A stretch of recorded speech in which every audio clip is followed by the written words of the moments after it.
একদম আইকেলা বাস একদম মনে করেন যে ক্যামেরার মাঝখান দিয়ে ঢুকাইয়ে দিব। আলু গাছ লাগাইছি ভাইয়া, এতে কিন্তু ভাইয়া বড় বড় বিচির মতো আলু হবে। ঠিক, গরিবের বাহুবলী হাসানাত আব্দুল্লাহকে নিয়ে ট্রোল কি আপনাদের শেষ হয়েছে ভাইয়া? না, আমি কিছু কথা বলবো কাজের ফাঁকে। কথা হচ্ছে যে গরিবের বাহুবলী, আমাদের বাহুবলী, তাকে নিয়ে তো আপনারা অনেক ট্রোল করে ফেলাইছেন। আমরা কেন তাকে বাহুবলী বলি সেটা নিয়েও আপনারা ট্রোল শুরু করে দিয়েছেন। কথা হচ্ছে গতকালকে রাতে ঢাকা বিশ্ববিদ্যালয়ের সাথে 7 কলেজের যে গ্যাঞ্জাম ভাইয়া, ওই গ্যাঞ্জাম তো হাসানাত আব্দুল্লাহ বাসা থেকে নাইমা সেই গ্যাঞ্জামের একটা মীমাংসা করার চেষ্টা করছে সে নাকি? সেই চেষ্টা কইরা সে একটা অপকর্মের শিকার হয়েছে, ধাক্কা ধাক্কির শিকার হয়েছে, এমনকি মারামারির শিকারও সে হয়েছে।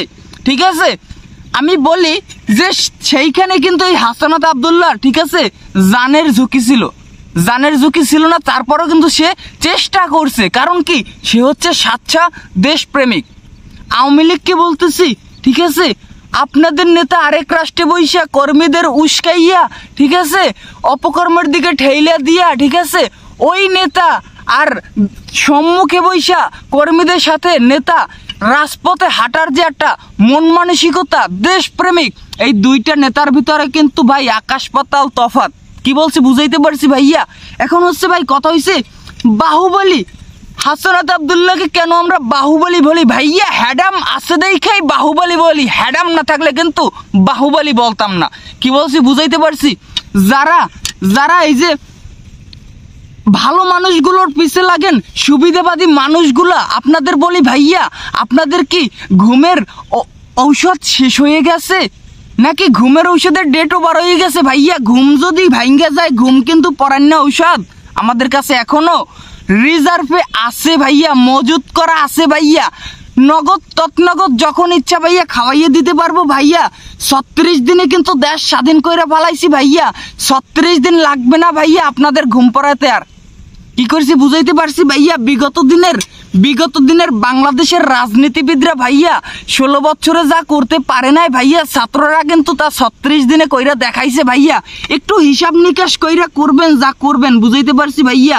আমাদের গরিবের বাহুবলী, আমি মনে করি ভাইয়া বর্তমানে ছাত্র জনতার অন্যতম নেতাই হচ্ছে হাসানাত আব্দুল্লাহ, তার উপরে কোনো নেতা নাই ভাইয়া। কি কইছি বুঝাইতে পারছি? এখন কথা হচ্ছে কি যে যারাই সুবিধাবাদী মানুষ, ভালো মানুষগুলোর পিছনে লাইগা, তাদের পিছনে লাইগা থাকেন একটু ভিউজের জন্য। আবার কেউ আশা করেন যে সামনে বড় ধরনের রাজনীতি করবেন, রাজনীতি কইরা একদম মানে আউলিয়ে ফেলাইবেন। তাদের বলি ভাইয়া, এই যে দেখছেন মাটি কাটছি দেখছেন ভাইয়া, এখানে মাটি কাটেন, ধইঞ্চা চাষ করেন, ছোট বাইগুন চাষ করেন, মূলা চাষ করেন। এই যে দেখছেন ভাইয়া, এই যে আলু গাছ লাগাইছি ভাইয়া, এতে কিন্তু ভাইয়া বড় বড় বিচির মতো আলু হবে। ঠিক আছে, হাজিতে হাজিতে মনকে মন আলু উঠবে। ঠিক আছে, সামনের মাসে আলুর কেজি থাকবে 150 টাকা। আর আমি ঘরে বসে আলু খাবো, আলুর কিন্তু কোনো দাম লাগবে না, কারণ আমি আগে থেকেই চাষ করছি নাকি। তো আপনাদের বলি ভাইয়া যে ওই রাজনীতির চিন্তা না কইরা ভাই দেশে যান, দেশে যাইয়া কৃষিকাজ করেন, কৃষিকাজ কইরা গান, ধইঞ্চা লাগান, মরিচ চাষ করেন, কলা গাছ লাগান, কচু গাছ লাগান। তাও ভাই রাজনীতিতে ঢুইকেন না ভাইয়া।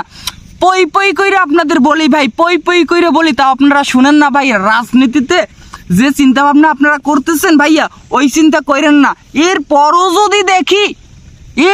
যদি দেখি সুবিধাবাদী এই যে কিছু অপকর্মের মানুষ, আপনারা যদি এই ভালো মানুষগুলোর পিছে লাইগা এরকমের অনৈতিক কাজকর্ম মানুষের সামনে ফোকাস করেন, মানুষের মাঝখানে ছড়ান, তাহলে বলি যে একদম এই জমির ওই মাথা থেকে এই মাথা পর্যন্ত ভাইয়া একদম আইকেলা বাস একদম মনে করেন যে ক্যামেরার মাঝখান দিয়ে ঢুকাইয়ে দিব, একদম ক্যামেরার মাঝখান দিয়ে ঢুকাইয়ে দিব।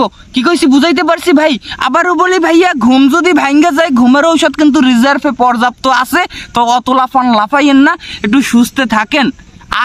আর কিছু বলার নাই আপনাদের নিয়ে, মানে কি বলবো, আপনারা যা করতেছেন ভাইয়া, দেশটা মানে একদম আপনাদের বাপদাদার মগের মুল্লুক এখন রাজপথে ঠাই পাইতেছেন না, এখন ফেসবুকে এসে লাফালাফি শুরু করছেন, ফেসবুকে অমুক তমুক সমুক, এখন এইটা এখন ওইটা, লালের কি হইলো, লাল সালামের কি হইলো, অমুক সমুক, এইটাই কি স্বাধীন দেশ?